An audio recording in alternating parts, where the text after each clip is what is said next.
Well, this is an exciting time. We're thinking about His Holiness's return to his seat, and always that brings us a mixture of feelings, feeling of joy and anticipation, tremendous relief because we've been longing to see His face for so long, and it's always refreshing and nourishing to us to see our teacher's face. But then there's also the other kind of anticipation, the anxiety that comes with, did I remember to mow everything? Is everything painted just right? And all that tension that goes from that to the neurotic assumptions that He's going to look into our mind and take note of every single day we didn't say mantra. So we go through all of that, and wouldn't it be nice if we could finally understand that this is actually a display of our own mind, that this is an opportunity, that anytime we see or know that we are meeting again with our teacher, generally there is some very profound or deep kind of response. And the display of that response really depends on our own habitual tendency. And it's really interesting. We look at what's happening and we think, oh, His Holiness is coming. That over there is making me feel like this. And in fact, the posture that we might take could be a little deeper, could be a little more profound. We could actually notice that if what we're seeing is a display of our own neuroses, which is our own, I don't know what, guilt complexes, you know them, those neurotic parts. If we see a large display of that, if that's what it amounts to with us, well, that's a blessing, because it gives us a way to view the content of our own mind stream. It helps us to understand how we respond. And from that, we can learn a little bit about how we respond to our own Buddha nature, whether we are comfortable with our practice, whether we are engaging in our practice in such a way as to really awaken to the notion of our primordial wisdom nature, our ground of being. And on the other hand, as I said, if we're trying very hard to get things done that maybe we didn't get done before His Holiness was announced to come, might want to look at that too, because it helps us to see how we treat our own Dharma experience. This is a wonderful opportunity to gauge. And my suggestion would be to each and every one of you to stop and examine your mind. Many feelings come up when the head of our lineage returns to us, or our own root guru. I experience that also. Students have that same response to me. If they haven't seen me for a while, when they see me the next time, they go, or yeah, I've done really well. Look at me. So it's kind of interesting. But the best thing about it is how it gives each and every one of us the opportunity to turn that into an opportunity and to really examine ourselves, examine the depth and profundity of our practice, our stick-to-itiveness, our motivation is revealed at a time like this in a major way.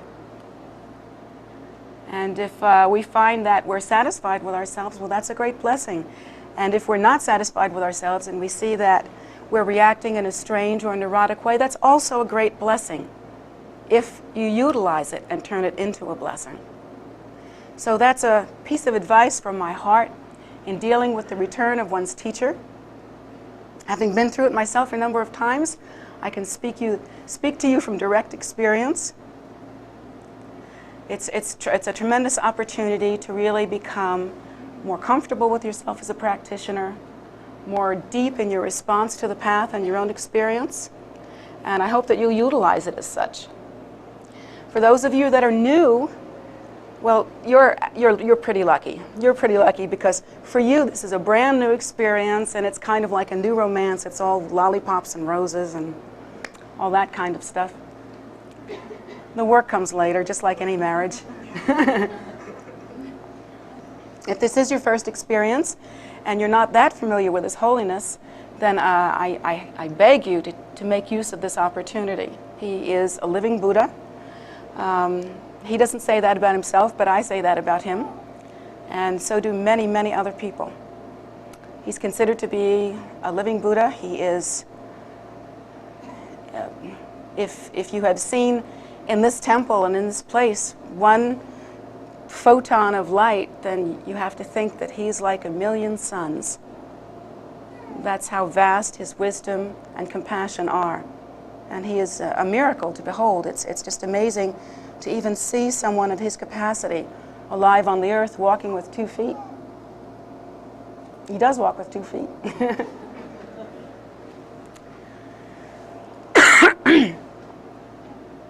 So I'm happy to be able to share that tremendous joy with you. He's nothing if not the presence of love in this world. So today I would like to talk a little bit about our path. Particularly I would like to talk about our own relationship with the Buddha Dharma, because as I say, now is a very appropriate time to think about this. Now is a very important time to sit and evaluate and use the opportunities that are put in front of us. So what I'm going to ask you to do now is to follow me with your mind. We're talking mentally. This doesn't mean kind of space out and sit in your meditative posture and intuit what I'm saying. You can hear what I'm saying. You don't have to intuit it or make it up. I will tell you directly and you can listen. So you have that freedom. So let's follow this logically.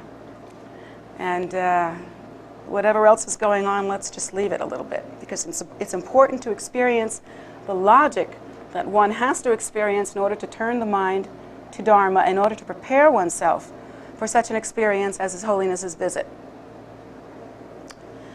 Well, first of all, you've had many teachings on turning the mind toward Dharma, many teachings on this tremendous opportunity. You've had many teachings on cause and result, many teachings on how to accomplish the Dharma. But there are certain things that you need to reevaluate over and over again, because to hold the logic of this evaluation in your mind is paramount to doing a good job on the path and to accomplishing your goal. Because you have to remember, first and foremost, you have a goal on this path. You're not here just to hang out. You have a goal to accomplish. And of course that goal is, as was stated many times before, the twofold purpose of self and others. That is to say that we have the intention of benefiting ourselves and liberating ourselves in order to be of benefit to others, and we have the intention of benefiting others so that there will be an end to suffering or cessation to suffering. So that's the purpose. And the purpose is mated, married, combined. You can't separate those two purposes. If you separate the purpose of self from the purpose of others, you have nothing. These are one.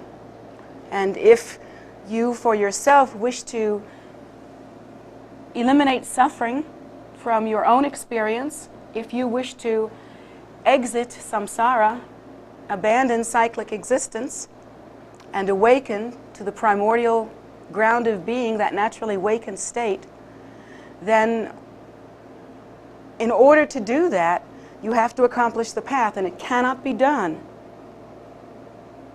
without that intention serving others as well. Because we come to find out, as we go more and more deeply into the path, that in fact, if it is our own Buddha nature we wish to awaken to, upon awakening to that nature, we find out that there is no separation between self and other. No distinction, so that in truth, to attain liberation is to attain the liberation of all sentient beings.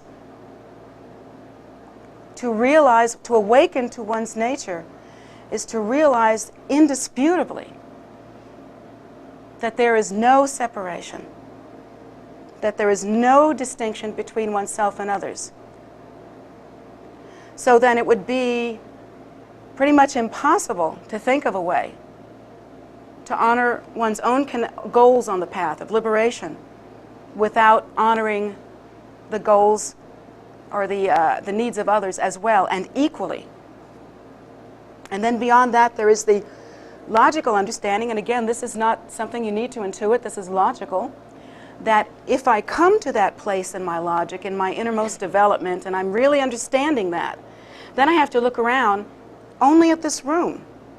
And as a bodhisattva, and many of us have taken the bodhisattva vow, I have to say, well, that's true then the objective of self and the objective of others, the goal of self and the goal of others, these are the same, but look at this room. I am one, and even only in this room, you are many. Therefore, service to others becomes even more important on the path. And it becomes even more logical and reasonable to practice selflessly because there are so many others. Then we go on, of course, and we discover as well that we've come to the point where when we examine cyclic existence and we see its faults, and if we truly have the courage, and it does take a certain degree of courage, to examine the conditions of other sentient beings, then we might notice that, okay, well, in this room, things aren't too bad, that I can tell nobody's dying right at the moment. I mean, not at the moment, you know, eventually we're all going to kick the bucket. Right now, there don't seem to be any trucks slamming through the room. Nobody's getting run over. Nobody's screaming in pain. If you are, please don't scream. So things are not as bad here as they might be, but if we go beyond and we examine cyclic existence, we find that it's not so in all areas, that even in the human realm, in this world, in this day, there is suffering so intense and so unbearable that somehow, as a bodhisattva, having considered the faults of cyclic existence and the equality of all that lives, I find that I cannot bear it. And so as a bodhisattva, we all begin to practice that way. We cannot bear it. If we, eventually after practicing practicing this kind of logical progression of thought, after a while it becomes more real to us, and we discover that if a cockroach is being stepped on, we realize our indivisibility even with that. We realize that we are even one with all creatures, not only humans. And that being the case, we develop sorrow for the suffering of that tiny creature. Oh, it doesn't mean that we like cockroaches any more than we did before, but we have a compassion and an understanding of the fundamental nature of that experience. So we stop stepping on bugs, and we try to stop others from stepping on bugs. And little by little, we move through the progression of spiritual growth to the point where now we look at the world and old age, sickness, and death are no longer bearable. It's just so horrible that each and every one of us will come to that end. So unthinkable. And it's so unbearable that there should be hatred and prejudice in the world. So unthinkable and so inappropriate when we understand the nature of our being and how to look in the face of any other sentient being and feel hatred, prejudice, bigotry, then that's looking in one's own face and damaging one's own self, one's own nature. That's hatred come around again. And you really can't point that kind of hatred at someone else without also pointing it at yourself. There's no way for that to happen. Simply put, that's the truth. So then we look at the different realms of cyclic existence, and we see again that there are many different realms. There are the lower realms, the hellish realms, there are the animal realms, there are the human realms, there are the many different God realms. So many different realms of existence, both seen and unseen. And the Buddha tells us that there are uncountable sentient beings, not just the ones that we can see with our eyes, but many uncountable sentient beings just filling space, that many of which are in formless realms and we cannot see them. and that each and every one of them has their own particular kind of suffering that they have due to their own habitual tendency and karma. And when we think about that, that also becomes unbearable, unthinkable. We are taught as Buddhists to simply walk out into a field right here. You can walk right here at KPC, 1800 River Road. You can walk outside and stand in the middle of a field and you think, isn't this lovely? It's very calm here. There aren't any people standing around, so I'm all alone. No, you're not. No, you're not. The space around you is filled with uncountable beings that you can't relate to or can't see. Beneath your feet are uncountable beings. You have no idea how many anthills there are in the ground surrounding you, and bugs and worms and microbes and things that are conscious in their way, in their fashion. And even as we look at the distance all around us, we look at the forest or we look at the undergrowth and we can't see the animals that are crawling around. We don't know if we flushed out everything that was in that area of space, we would be amazed at how much wildlife there was. So we find ourselves then in samsara, in cyclic existence, walking this path, becoming aware on a profound and deep level for the first time of life as it truly is around us, beginning to recognize the faults of cyclic existence, and beginning to give rise to the bodhicitta in such a way that we have a great compassion for all that lives. Not only tolerance, not only nice guyness, but a real compassion, a real identification for all that lives, and a loving concern. Now we have to remember that this is the real reason, this is why we practice the path. I know I harp on this just about every time I'm here, but this is so important because this is the first thing that we forget when we're not constantly reminded. It's the first thing that we forget. Then we get into practicing Dharma by rote. We get into that pitiful, horrible place where you begin to practice Dharma because that's what you've been doing for the last 10 years. And that's not a good place to be. At that point, one's practice runs dry, one's heart is empty, one wonders what in the world the point is, one sort of loses the way. And obstacles then begin to arise naturally in the path. They begin to arise because there is a lack of stability on the path. So we have to maintain our motivation and our intention. And motivation and intention on this path are everything. They are absolutely everything. If we're practicing because we've practiced for the last 10 years, well, it's right in the same ballpark, really, and in that case, as anything else we've done for the last 10 years. What else have you done for the last 10 years? Let's see, I've watched a lot of Star Trek in the last 10 years. You know? I mean, what else have we done? I don't know. What have you done for the last 10 years? There are things that we do, and we do them because we do them all the time. It's just habitual tendency.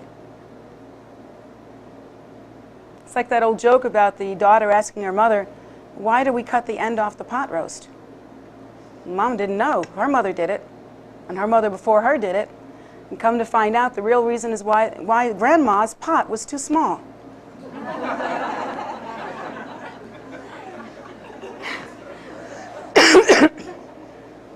Which is really not a great reason to practice Dharma. Because we just do it, and that's just how it is. So we have to refresh ourselves on the path, and these foundational thoughts that teachers, I mean, really any teacher worth their salt will come in here, and even if they're going to begin to give you a very advanced cycle of teachings, maybe they're going to take you all the way, and they're going to give you Trek Choden Togyo. Oh, wow, that heavy stuff. They're still going to start it with these words, or words like them. The basic, fundamental turning the mind towards Dharma, these thoughts that are so necessary to keep us real practitioners. We have to have that logic because that logic is necessary to refresh ourselves. We have to reason that through in order to bathe in the inspiration, if you will forgive my waxing poetic, bathe in the inspiration of walking the path. It should never become a dry occupation or something that we do by rote, and yet it does. And it does because we forget what the point is. Excuse me.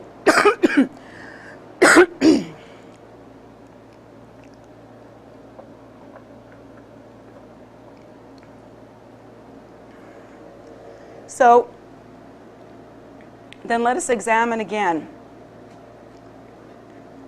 what it is that we have to consider and how it is that we should hold the path. This is of extreme importance. And I feel like it's the best thing that I can offer you, a way to keep your practice alive. Because it is a tremendous challenge for Westerners to practice Dharma. Tremendous challenge. Because we can't do it in the way that we're used to practicing religion. You can't go on Christmas and Easter and forget the rest of it. You can't go on Sunday or Saturday and then say, okay, I've done that for this week. You can't do that. The Buddha Dharma isn't like that. And if you're playing church, you're in the wrong place. Something's wrong somewhere. Because the Buddha Dharma is a way of life. It is a path. It is a method. And it has to be held to all the time. And it's equally important what you do in the monastic situation or what you do in your temple, what you do in church. That's equally important to what you do within you. In fact, I have to say, since you're not at the temple all that often, well, some of you are groupies, I don't know, but I say basically you're not at the temple all that often. In that case, what you do inside is much more important because that's where the bulk of your time is. That's where the weight of your time is. So how you hold your path, how you hold your connection, how you hold and build on the devotion, how you hold your view, this then becomes your inner competency, in other words, in that secret, deep place inside of you where no one can check up, really, but you. That's the most important. And we have a hard time with that because we really don't know how to practice in that way. So it takes learning, reorienting ourselves, maybe falling off the horse, coming back. But mostly we have to make use of these fundamental thoughts that the Buddha gave us in order to constantly refresh ourselves, in order to turn our minds again and again and again toward Dharma. Now, if we are practicing the path, we may find that in practicing the path, we are using the path in the same way that we are using many other experiences in our life. And that has to be examined, and then we have to determine for ourselves what should be abandoned and what should be picked up, what should be taken up and what should be left aside.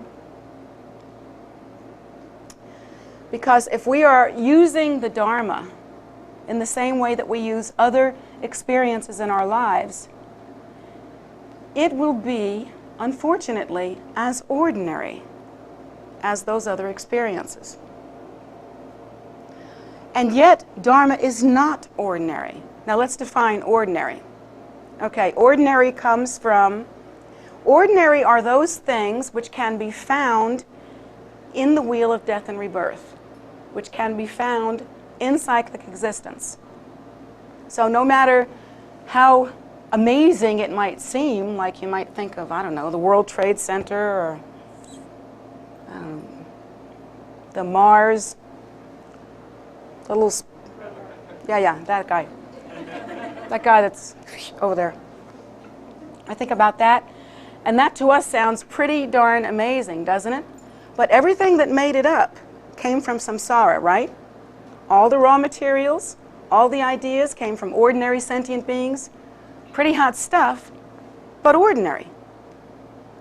Now, Dharma is different. It is considered extraordinary because what actually makes the fabric of the path, what comprises the path, did not come from cyclic existence, did not come from ordinary things in cyclic existence.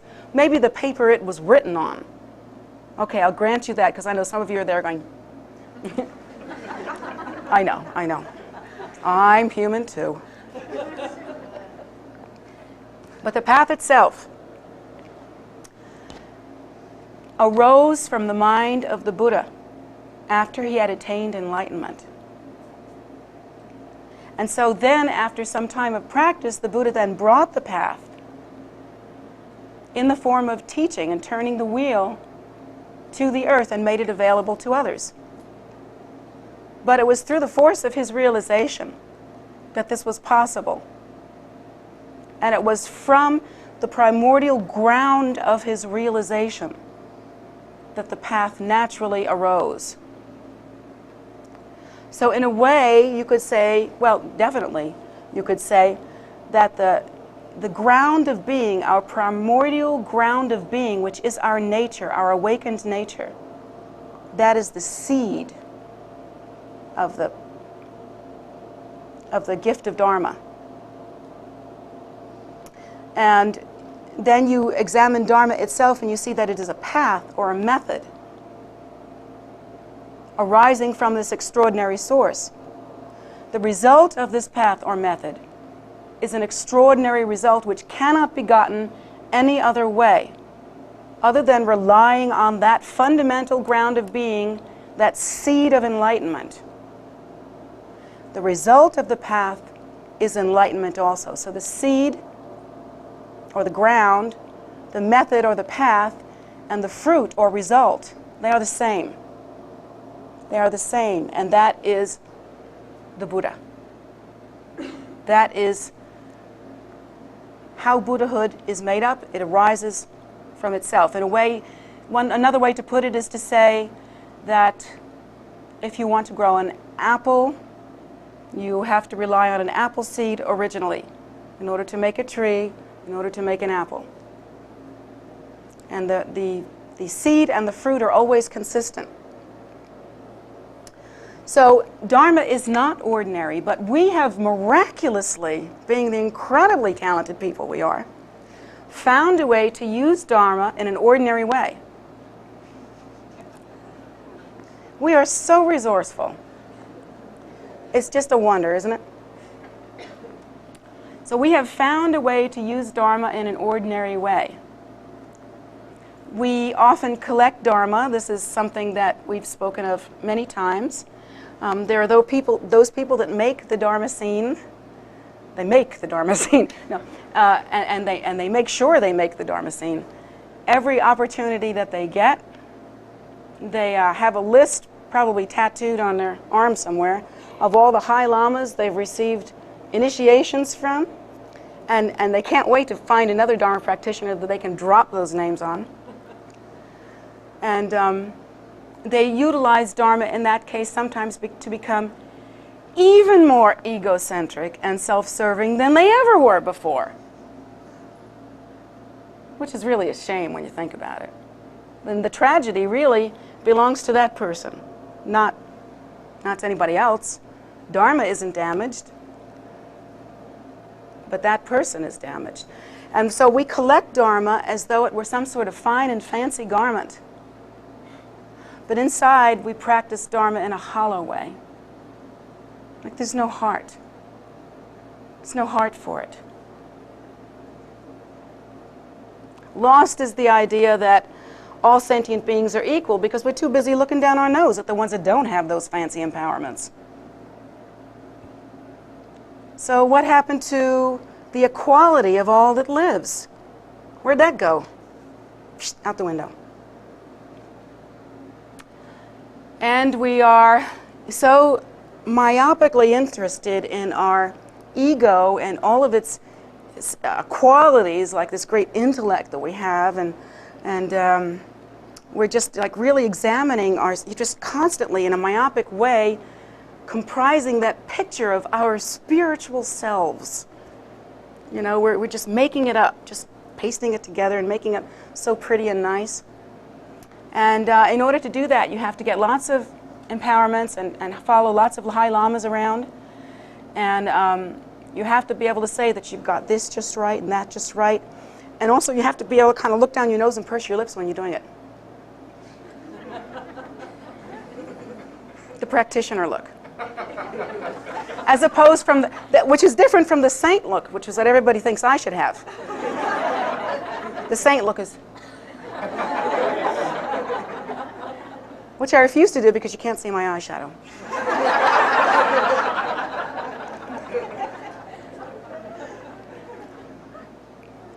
So, I know I'm making a joke about this, but there's something very serious that I'm trying to talk about here.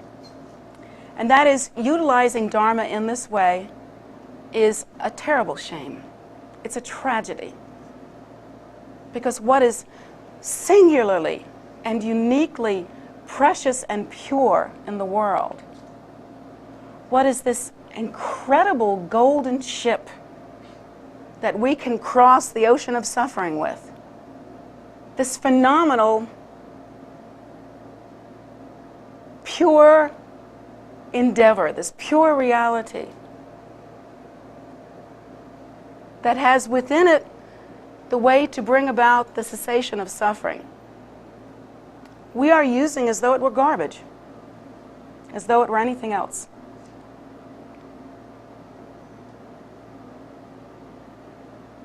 And then we wonder why it is that we're kind of iffy on the path, you know. We go along for a while and we're doing pretty good. We're kind of beefed up. I don't know, we just had an interview with our teacher maybe, and teacher gave you a little sugar in the arm, you know. Feel real good now, kind of beefed up. Or else maybe you heard a really inspiring class, or else maybe you attended some sort of Buddhist thing and you felt in with the in group of Buddhists there. And so for a little while we get kind of pumped up, but then eventually we find that we're dry and we feel kind of old on the path, you know, dry and kind of yucky, like dead inside. These are the very reasons. If we are using our Dharma experience as an opportunity to change something extraordinary and gorgeous into something ordinary and regular, then inside, in our practice, in our hearts, we turn a corner that we never, ever, ever want to turn. The corner into faking it. The corner into not really practicing but acting like it. The corner into, I don't know, wearing mama or daddy's clothing in the Dharma, but not having the heart for it.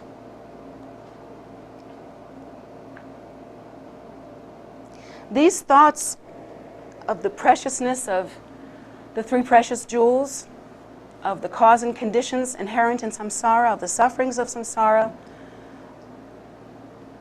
of the faults of samsara, all of these thoughts, followed one by one, are the most precious and nourishing that you can practice on the path.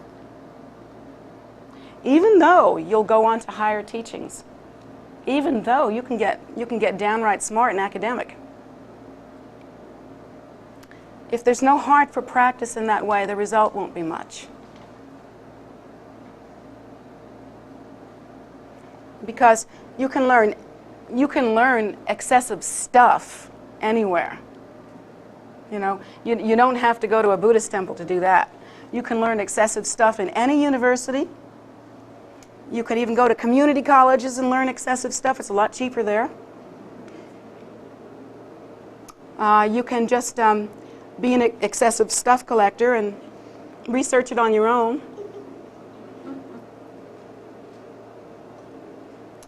But when it comes to practicing the Dharma, to realize how extraordinary this is and how different, how unique, how precious, this is most necessary. And so you're asking yourself, then what is the point? The point of practicing Dharma, of course, is naturally laid out when you follow these thoughts that I've just touched on. The fundamental thoughts that turn the mind towards Dharma. It's kind of laid out that way.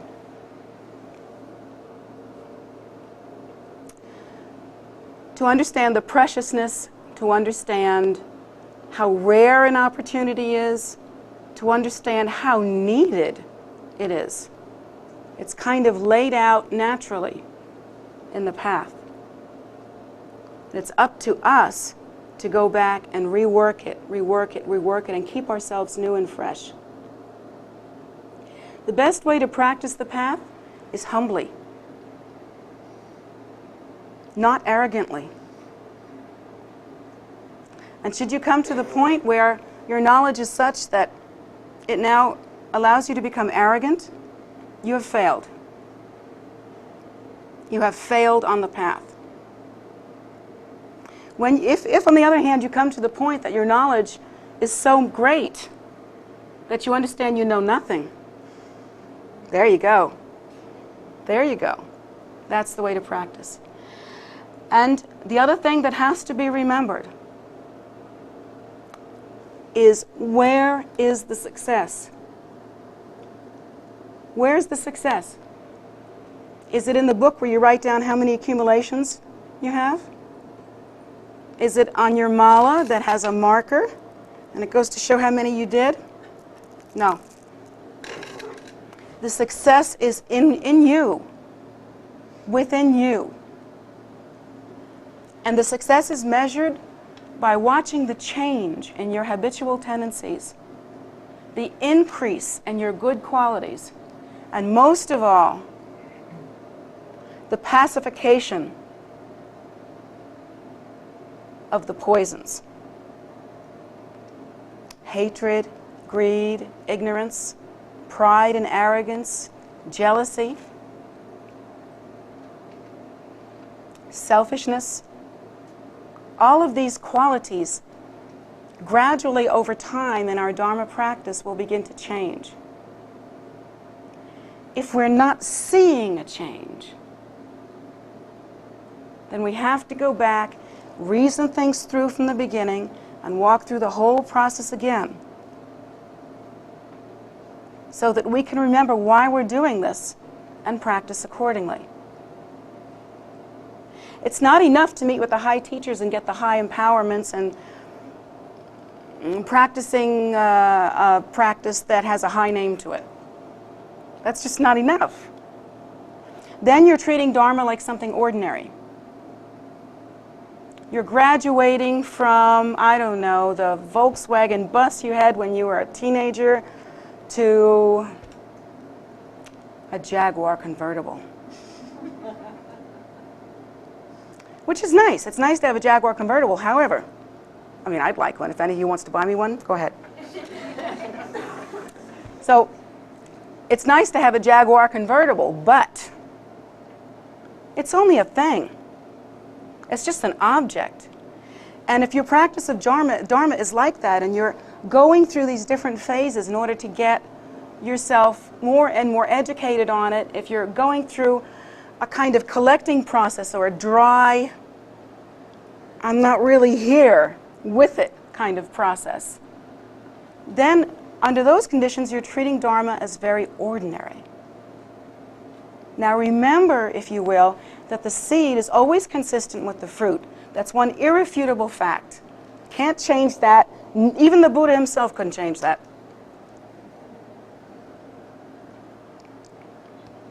Because cause and result are related. They are the same. They are exacting. So if we then, even if we're great, we're really good at this, we say lots and lots of hundreds of thousands of mantras and we collect all this information. But if we treat it like that, putting it in a basket, collecting it, making it bigger, shining it up, thinking of different levels of practice like, I got to get through this book. If we think like that, we have made Dharma into an ordinary thing, and because of the sameness of the seed and the fruit, what will the result be? It will be ordinary. It will be ordinary. It will not be the extraordinary result that we originally set out to find. Instead of enlightenment, instead of the realization or the awakening to the fundamental ground of being, instead of abiding spontaneously in the primordial wisdom state, free of contrivance and distinction, instead of that, we'll be driving a big Dharma car. Instead of that, we will literally have taken our egos and strengthened them.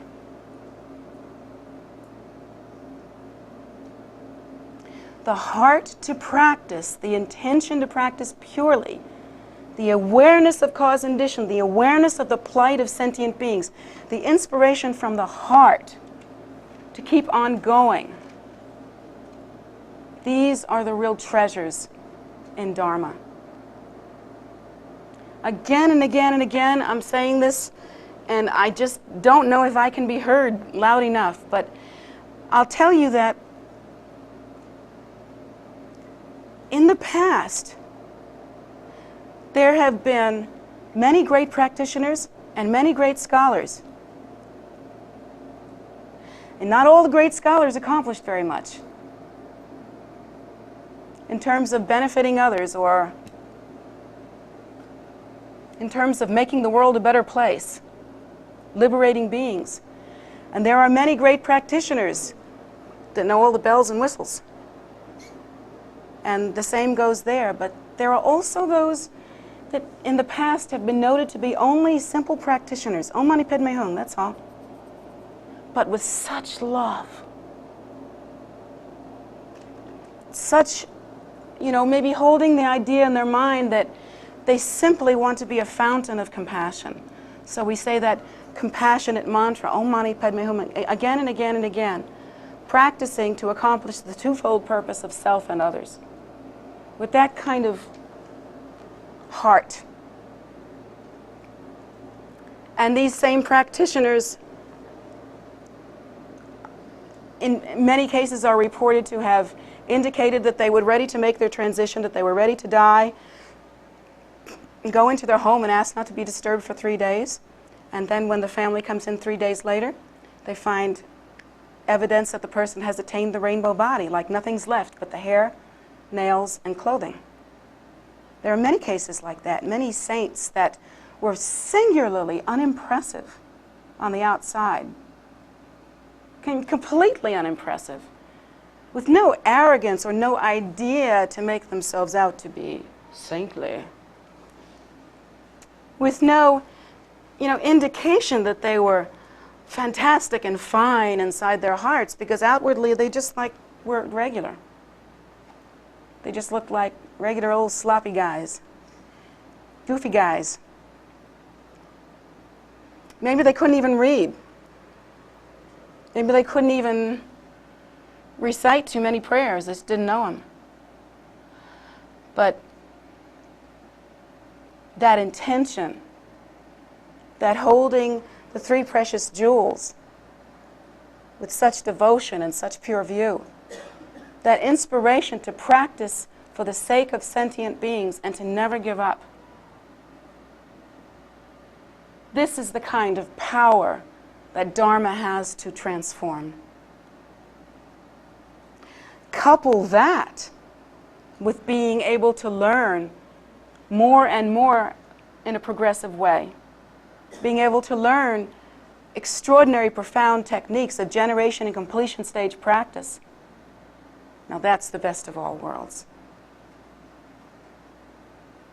But if I had to sacrifice one, I would never sacrifice the heart. Never. And we, as Westerners, that's a particularly important point for us. Because most likely in our lifetimes, not all the Dharma will be practiced, or will be translated. We ourselves probably aren't going to go sit in a cave for about 20 years. You know, it may not happen. It could. Some of you have indicated that you want to spend a part of your life in retreat. Well, great. But for a lot of us, it won't. We just won't be able to do that, maybe, except for occasionally. We're busy, and this is a worldly time now. Worldly time and worldly culture. And from a cultural point of view, we don't have that much support, you know? I mean, my big job here is to try to make Buddhism more normal in America. That's what I'm trying to do. But until that happens, we don't have much cultural support. When people see our nuns riding a bus, they're not going to sit up and give a nun a seat. They're going to ask her where the Redskins toga party is.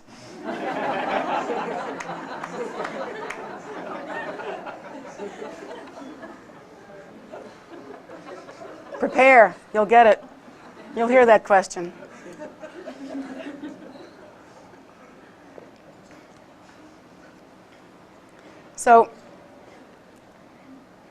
So we have a particularly difficult situation, almost like remedial Buddhism, in a way. And we have to work very, very hard and be very, very aware of our own inner posture, because that is our greatest guide now. We may have to utilize our best shot, which is not really accomplishing all Dharma in the sense of going academic and taking, you know, every single branch of the teaching and accomplishing it the way some of the great older masters did, that they just were so hungry to accomplish the Dharma that they just took everything. We may never have that chance. So as Americans, how is Dharma going to be ours? As Westerners, how is it going to be ours? How is it going to feel like our faith? How are we ever going to be at home in this? It's always going to be a little weird. The colors are strange. The images. If you look on the altar, everybody there has slanted eyes. So as Westerners, we're going, this is interesting. Feels sort of like maybe black people in a Episcopalian church. You look up at the picture and Jesus looks pretty darn white to me. So it's kind of like that. We have these cultural problems, these cultural crossovers. How are we going to make that our religion? How are we going to feel at home in this? There's only one way. Gradually over time, the academics will become available. Gradually over time, it will become more and more common in our country, but until then, it is the heart that matters. It is the heart. For us to make Buddha Dharma culturally, uniquely, and individually as well ours, we have to follow the thoughts, the fundamental, logical, reasonable progression of thoughts, so that we can see the reasonableness of that kind of kindness, of that kind of loving concern for the welfare of sentient beings. We must have the courage to come face to face with the faults of cyclic existence, rather than the kind of cowardice you see nowadays when everybody, you know, people have this sort of a trend now to go, oh, everything is perfect. Oh, yeah, right. Yeah. Everything is so perfect. But talk to people who are experiencing war and famine. Talk to people who are born with handicaps. Talk to people who are suffering intensely at the loss of a loved one. Talk to people who don't know whether they can walk down the street without getting shot in their neighborhood. Talk to that. and see if it's all perfect.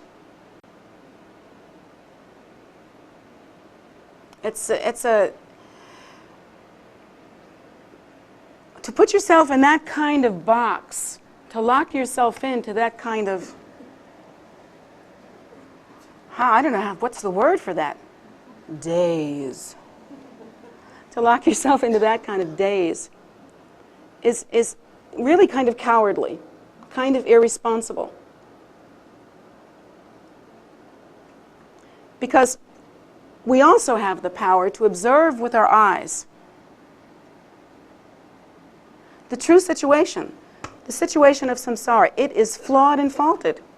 Yes, there are happy, ecstatic, beautiful moments in it, but they are interspersed with other kinds of moments. And there is equal suffering. Samsara is filled with suffering. So we follow this thought through and we really observe it with that kind of vajra courage, to really see it and to see the suffering of others, to follow the thoughts through and to get ourselves to the point where in our hearts we are moved, we are motivated. We truly wish to make this world a better place, and all worlds, seen and unseen. So this carrying of the heart in our practice and keeping the heart alive, having the heart for practice. For Westerners, this may be what carries us through. This, I feel, is necessary in order to practice the path at all well. And I don't see how one could practice the path without that kind of loving concern, without that kind of motivation. Culturally, we have a different experience. There are many Asian countries that have grown up with Buddhism. I think about Tibetans and others as well. They've grown up with Buddhism, and their parents did it, and the parents before them, and the Dalai Lama did it, and all the teachers and all the monasteries did it, and everybody that went anywhere and accomplished anything in their lives did it. So the message that they would be getting, at least in recently past times, the message that they would be getting is, what else would you do? Of course you're going to practice Dharma. I mean, these are people that when their relatives die, they don't get taken off in a pretty little box and made scent-free. Their relatives die, and it's a corpse, kiddo, and it stinks. And they get death, and they see poverty, and they see suffering. If somebody's born with one leg shorter than the other, there's no surgery to fix it. It's just that way. You know, that kind of thing. So in their minds, and culturally, in a way, there's a kind of a natural, grounded in reality intelligence that's there, that they can say, look at the faults of cyclic existence. What else would you do but practice Dharma? What else would you do besides try to accomplish the twofold purpose of ending the suffering of self and others? I mean, it doesn't seem reasonable to do anything else. What would you do? Take up collecting stamps? You know, it just doesn't make any sense. So, but here in this country, it's quite different. We are raised with a whole set of different morals, set of different ideas, different goals. Mama tells you you're going to be success if you're a girl. First of all, you should marry a doctor. And also, you should have children that are doctors. And if you could find a degree in there somewhere for yourself, that's cute too. But, you know, give us another 20 years before that's really necessary. So, and if you're a man, you've got to have 2 cars and a chicken in your pot and a wife and 2.4 kids. And, you know, you know how it is. Has anyone ever had a 0.4 kid? I was just wondering about that. Anyway. So,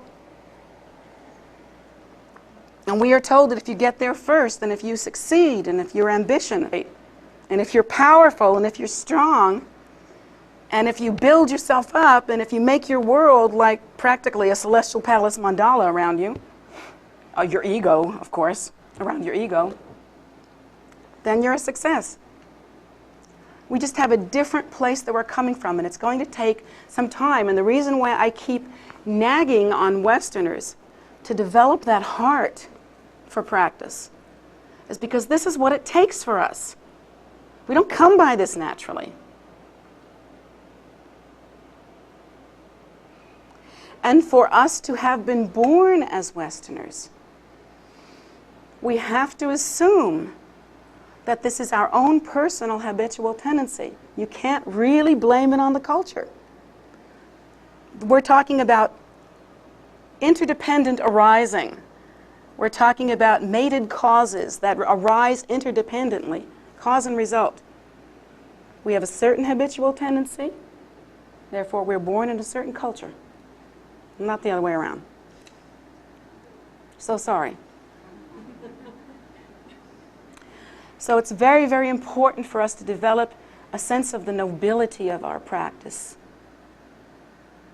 a sense of a deep heart for practice. When I come back the next time, that's what I'm going to concentrate on, because I think that along with your academic studies, that kind of deepening and awareness must go hand in hand, or Dharma will not take a firm root here in the West, except in the baskets of people who are collecting it. And that's not firm enough, not by a long shot. So I'm asking you to pay attention to yourself. That sounds funny, because here we are talking about eliminating ego cherishing. And at the same time I'm saying pay attention to yourself. And how I mean that is look inside. Where's the heart? What's going on in there? Are you alive? Are you alive on the path? Or are you just going through the motions? If you are, there are many more fun things besides Buddhism. Really, you'd get a life. You could take up roller skating and, you know. I know lots of movies that are more fun than these classes. So if that's what, you know, if you're in that posture, save yourself the trouble. I know I'm being silly. Of course it's better to practice Dharma than, even if you're practicing it badly, it's better to do that than go rob a bank somewhere. I'm being silly, but please try to understand the point I'm trying to make. That it is the heart, it is the intention. And one must use Dharma as what it is. That which does not arise from samsara and does not result in samsaric results. Dharma is that which is precious and extraordinary. It arises from the primordial ground of our being, our Buddha nature, and it results in Buddhahood. And it is that which will bring about the cessation of suffering for all beings. Treat it accordingly. Practice honorably and accordingly, rather than wondering if you're wearing the right clothes and if you're at the right temple and if you're in the right position and rather than that, have a heart for Dharma.